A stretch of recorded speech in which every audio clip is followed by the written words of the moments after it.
សួស្តីឆ្នាំថ្មីបងប្អូនអរគ្នាស្វាគមន៍ជាថ្មីមកកាន់ Channel របស់អូនសុមេតាហើយថ្ងៃផងដែរអូនសុមេតានិងអូនសុខេមាបានតុបតែងខ្លួនយ៉ាងស្អាតបាតដើម្បីធ្វើការទៅកន្លុកទីក្រុងទាំងអស់គ្នាដើម្បីអបអរថ្ងៃមហាសង្ក្រាន្តដែលថ្ងៃចុងក្រោយ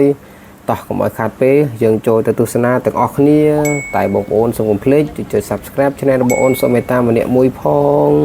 គ្រាន់តែបានធ្វើដំណើរដល់ទីក្រុងភ្លាមអូនសុមេតាបានត្រៀមហើយជាស្រេចជាមួយនឹងវ៉ែនតាដ៏ស្រស់ស្អាតហើយពេលនេះយើងបានធ្វើដំណើរនៅលើតាមដងផ្លូវទៅហើយបងប្អូនហើយអូនសុខេមាក៏ដូចជាអូនសុមេតានិងសូម៉ាលីទាំង3នាក់នេះបានរៀបខ្លួនហើយជាស្រេចបងប្អូនឥឡូវនេះការធ្វើដំណើរនៅលើផ្លូវថ្មើរជើងរបស់យើងគឺឆ្ងាយគួរសមដែរបងប្អូនដោយសារតែមានការបិទផ្លូវអត់ឲ្យយើងចូលទៅដល់ជ្រៅពេកទេបងប្អូនអញ្ចឹងយើងធ្វើការដើរសប្បាយទាំងអស់គ្នា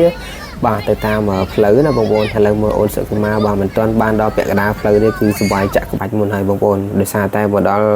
កន្លែងនេះយើងជួបជាមួយនឹងឆាកតន្ត្រីមួយដ៏ធំអញ្ចឹងអូនសុខេមាគ្រាន់តែឮភ្លេងនៅគេចាក់តន្ត្រីហ្នឹងគឺអូនសប្បាយតាមផ្លូវបាត់ទៅហើយតោះឥឡូវយើងទៅទស្សនាសកម្មភាពរបស់អូនសុមេតាក៏ដូចជាអូនសុខេមានិងសូម៉ាលីធ្វើដំណើរទៅបន្តទៀតបងប្អូនបាទហើយពេលនេះយើងមកវេលាម៉ោងប្រហែលជា5ជាងបងប្អូន7:06ហើយដោយសារតែអាកាសធាតុថ្ងៃហ្នឹងរាំងត្រជាក់ត្រជុំបងប្អូនអត់សូវក្តៅទេអញ្ចឹងយើងដើរគ្រាន់តែហួសឆាកតន្ត្រីបន្តិចអូនមេតាក៏ក្លេចមកឃើញនំបងប្អូនហើយឃ្លានបាត់ហើយបងប្អូនគ្រាន់តែដើរតាមផ្លូវមិនទាន់ដល់គោលដៅដែលត្រូវឈប់ទេគឺអូនឃ្លាននំបាត់ហើយអញ្ចឹងក៏បានជូនអូនមកទិញនំមួយកន្លែងដែរបងប្អូនណាបាទហើយនេះគឺជាឈ្មោះនំរបស់យើងគឺហៅថានំឈើរស់បងប្អូនហើយនំនេះផងដែរគឺអូនសុមេតាគឺចូលចិត្តញ៉ាំមែនទែនបងប្អូនមិនថាទៅដល់កន្លែងណាឲ្យតែមានលក់នំហ្នឹងគឺតែងតែទៅទិញហើយអញ្ចឹងបន្ទាប់ពីយើងទិញនំហើយយើងធ្វើដំណើរបន្តទៅមុខទៀតបងប្អូនដោយសារតែមានបងប្អូនយើងទៅច្រើនមែនទែនបងប្អូនហើយគឺមានទាំងអ្នកទៅមានទាំងអ្នកមកបងប្អូនហើយការលក់ដូរនៅលើនេះគឺច្រើនមែនទែនបងប្អូនដែលធ្លាប់អញ្ជើញទៅទស្សនាគឺដឹងហើយមិនថាតែមានកម្មវិធីបុណ្យទេគឺល្ងាចឡើងគឺតែងតែមានការលក់ដូរច្រើនមែនទែនបងនៅតាមដងផ្លូវបន្ទាប់ពីយើងធ្វើដំណើរបានមួយរយៈពេលមកបងប្អូនគឺយើងហួសកន្លែងឆាកតន្ត្រីនឹងហើយគឺបានមកជួបជាមួយនឹងបងប្អូនរបស់យើងដែលគាត់ធ្វើការដង្ហែក្បួនមួយហៅថាដង្ហែពួរបងប្អូនណាខ្សែពួររបស់យើងបងប្អូនគឺខ្សែពួរនេះធំមែនទែនបងប្អូនគឺខ្សែសម្រាប់ទាញព្រាត់ណាបងប្អូនណាអញ្ចឹងបងប្អូនយើងបើអ្នកខ្លះក៏គាត់ដើរកាន់ក្បាលមីក្រូអ្នកខ្លះទៅក៏គាត់លីខ្សែពួរអញ្ចឹងបងប្អូន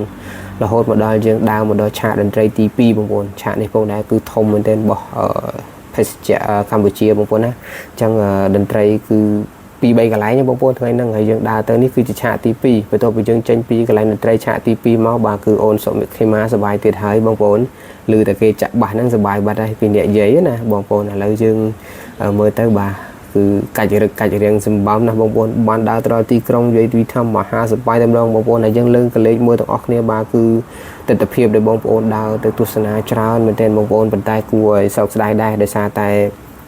ថ្ងៃហ្នឹងចំមេឃភ្លៀងបងប្អូនអញ្ចឹងមេឃភ្លៀងមកល្មមឲ្យត្រជាក់ត្រជុំគួរសមដែរអញ្ចឹងយើងសម្រេចថាគោលដៅដែលយើងត្រូវទៅបាទដាក់ទៅដល់មុខវាំងប៉ុន្តែជាក់ស្ដែងយើងទៅបានដល់មុខវាំងទេដោយសារតែយើងមានការភ្លៀងហើយជ្រោកភ្លៀងយូរពេកក៏យើងធ្វើដំណើរត្រឡប់មកផ្ទះវិញប៉ុន្តែមុននឹងការធ្វើដំណើរមកផ្ទះហ្នឹងគឺតាមផ្លូវគឺបានយើងជួបនឹងការ៉េមួយទៀតហើយបងប្អូនអញ្ចឹងយើងមើលទៅនេះសកម្មភាពរបស់អូនសុមេតានិងអូនសុខេមាគឺទាញញ៉ាំការ៉េទាំងភ្លៀងតែម្ដងបងប្អូនយើងខាត់មិនក៏អត់ឆ្លៀតដែរអញ្ចឹងក៏សម្រាប់ចិត្តថាឲ្យញ៉ាំតែហើយពេលនោះផងដែរយើងមិនមែនឲ្យទៅអូនសុខេមានិងអូនសុមេតាបងប្អូនគឺយើងបាទឲ្យក្មេងៗដែលបានទៅជាមួយគ្នានឹងរហូតទៅដល់6នាក់បាទញ៉ាំការ៉េទាំងអស់ហ្នឹងប៉ុន្តែអធិស្ឋានដែរដោយសារយើងអត់បានថតទេអញ្ចឹងយើងក៏ធ្វើដំណើរបន្ត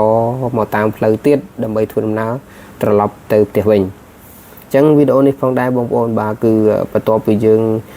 ត្រឡប់មកវិញបាទជួបបងប្អូនដែលគាត់ទៅតែអញ្ជើញមកគឺច្រើនមែនទែនបងប្អូនបាទកកតែម្ដងបាទអញ្ចឹងអ្នកដែលទៅអ្នកដែលមកអញ្ចឹងបងប្អូនណាអញ្ចឹងវីដេអូនេះគឺមានតែប៉ុណ្្នឹងទេបងប្អូនហើយបើសិនជាពេញចិត្តសូមកុំភ្លេចជួយចុច Subscribe Channel របស់អូនសុមេតាម្នាក់មួយផងហើយយើងនឹងទទួលបាននូវវីដេអូថ្មីៗជាបន្តទៀតអរគុណសម្រាប់ការទស្សនារបស់បងប្អូនទាំងអស់គ្នា